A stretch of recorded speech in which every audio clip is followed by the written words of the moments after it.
Well, this spring I got a call from Charlie Shellhorn, and he notified me that I'd been awarded this award. And at first I really didn't know what it was, but I accepted it, I hate to say. And then I kind of forgot about it until this fall when people contacted me about junior achievement. And so I started thinking about it, and I saw the list of people that were already honorees of this award, and I really, frankly, didn't feel like it was something that I should receive.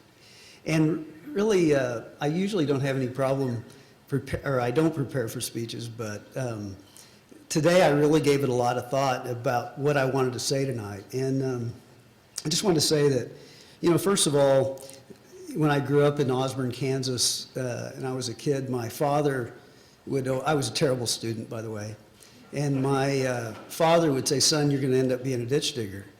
And, I think my mother felt sorry for me, and she would later, maybe that day, say, "Son, your father and I believe that you can be anything you want to be, but you're probably going to be a ditch digger, But if you are a ditch digger, you should be the very best ditch digger." You remember that, Mom? You used to say that to me. And so anyway, I finally got through high school and decided to go to college. And because really my grades weren't very good, I probably should have gone to a trade school, but I didn't know where one was. So I went to the University of Kansas, enrolled in art school.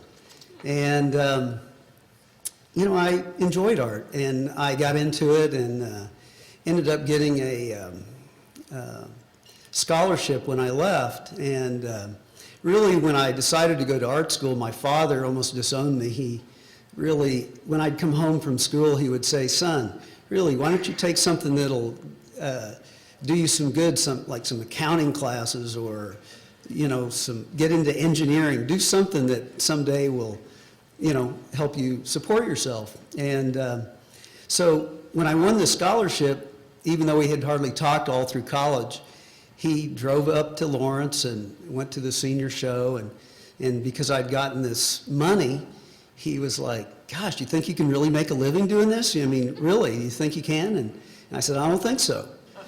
And so he was a little dismayed over that. I took the money, I traveled around South America for a couple of years. I came back, became what all artists become, either chefs or carpenters.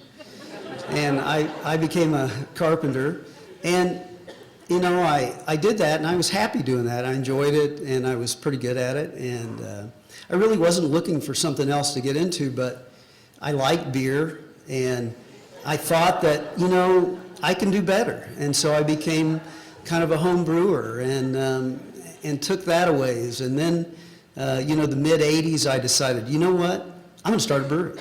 I'm just going to do it. And there were other breweries starting. I wasn't the first one. But I remember it was pretty painful when I first started raising money for the brewery. I did a limited partnership, and, I had all these people that said they were going to invest, but then when I actually went to them, they'd say, "Well, how many shares have you sold?" And I'd say, "Well, none." And they'd say, "Well, you know what, kids' tuition's gone up. I really don't think I can afford to invest."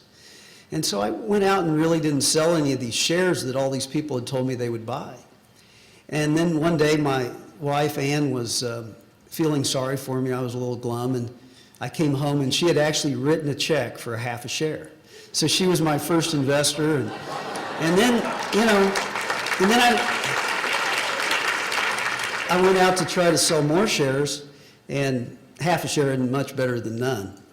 So my parents bought one for my brother and my sister, and then actually an investor bought 7 of them, and then I raised all the money, and I was in business. And I think where I'm kind of going with all this is that the reason I got in business was because I believed in what I was doing, and I think that translated to other people that then believed what I was doing.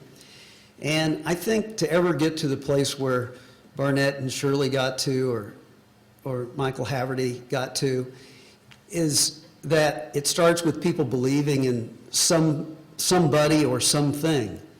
And I think that's what the brewery really is people believed in me in the beginning, but there's lots of people that drink our beer today that don't know who I am, and that's probably a good thing. Because if everybody had to know me, we wouldn't sell much beer. So anyway, I think that it kind of grows like that, and I think that's how, businesses start, and I think Barnett alluded to it. I think, it starts a little bit with an idea, and if somebody really has a belief in that idea that can translate to other people, whether they be investors or employees or consumers, really that's something that's a very powerful thing. And I think junior achievement, is about that, giving a chance to young kids that somebody believes in them. Those people that go out and work with them, and the money that's raised for them, who knows, some dumb kid from western Kansas just like me may start a great business that will provide jobs and do good things, and then ultimately give back to the community that they live in. Breweries are, have a little bit of a bad name sometimes, but if you look historically at breweries, they did wonderful things. Back in the day when there was a local brewery, people would not, they'd say, well, we need to build a church, or we need to build a school, or we need to build a bridge. And all the people would come from the hinterlands to do that. Well, they were probably more likely to show up if the brewery would provide them with free beer at the end of the day. So I think breweries in a lot of ways were very responsible for early, civic duties. In fact, I'm not so sure we couldn't get Kansas City all fixed up if we just promised people free beer at the end of the day, Anyway, I just wanted to say thanks a lot. It's been really an honor, and I hope our company someday goes on to be able to give back like a lot of these great companies that have been honored here, and the people and companies that have been honored in the past. And thank you very much.